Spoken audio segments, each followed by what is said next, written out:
Ooh, this is closer than I thought it would be. Hey guys, it's 4:30 in the morning when I'm recording this. I got 2 hours of sleep and woke up at 3 in the morning and worked myself into a panic attack because of my racing thoughts. And I just wanted to post about it because I found something that's been a little bit helpful for me, actually, and I've had a few things that were helpful, and then also some tips on what to expect when you're doing these. So first I went on Facebook to try to distract myself. That wasn't a good idea, especially not at 3 in the morning, because it's way too stimulating. And then I was just like, oh, but then first I called in, I knew I couldn't get a hold of my thoughts, which everybody says, like, in the Bible it says, take your thoughts captive. But how do you do that? It's not easy sometimes. And in my flesh, I am used to the negative thoughts and stuff, but that's what causes the spiraling and the panic. So I sometimes write it out, which I'm going to probably do later too. But what I did was I called the hotline. And just so you know, you can call a suicide hotline even if you're not suicidal. And so I called the hotline and had like a good 10-minute conversation with someone.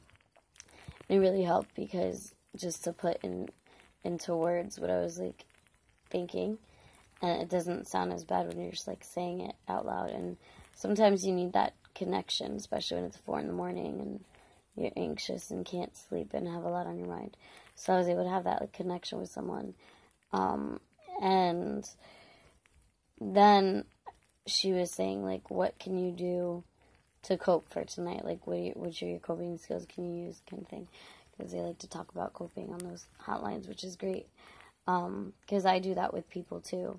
When I worked on the hotline, I would always ask about coping because we had to. But now in my daily sessions with people, I ask them usually. And even my friends, like, how are you dealing with that? What are you going to do?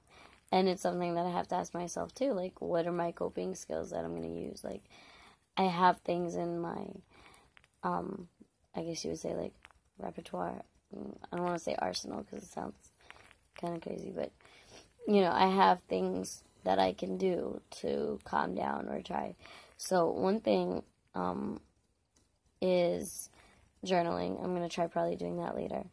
The other thing is I've actually been doing, I was able to take a few deep breaths, and deep breathing for me has never usually worked because I just don't try it, I guess.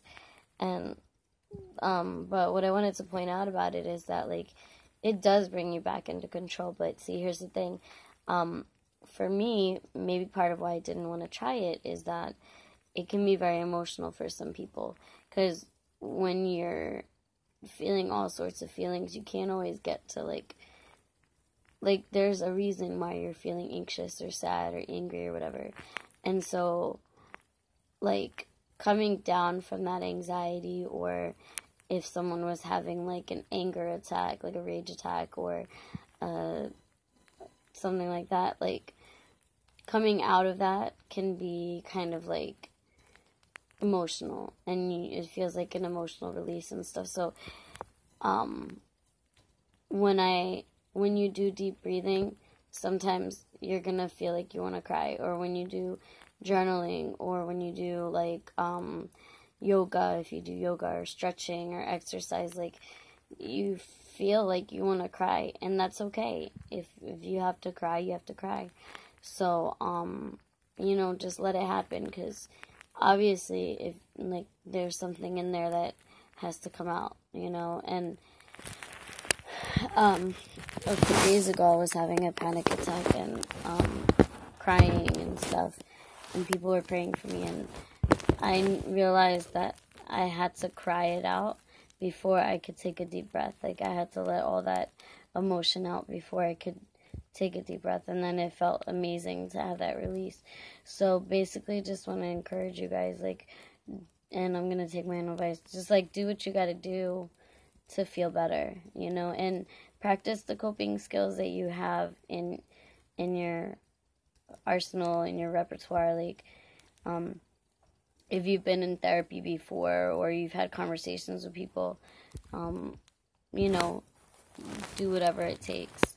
And if you don't know how to cope, if you don't feel like right now, if you're early in recovery and you don't know what's going on or how to cope with things, reach out to me, reach out to a friend, reach out to a counselor, call like NYC Well or the National Suicide Prevention Lifeline.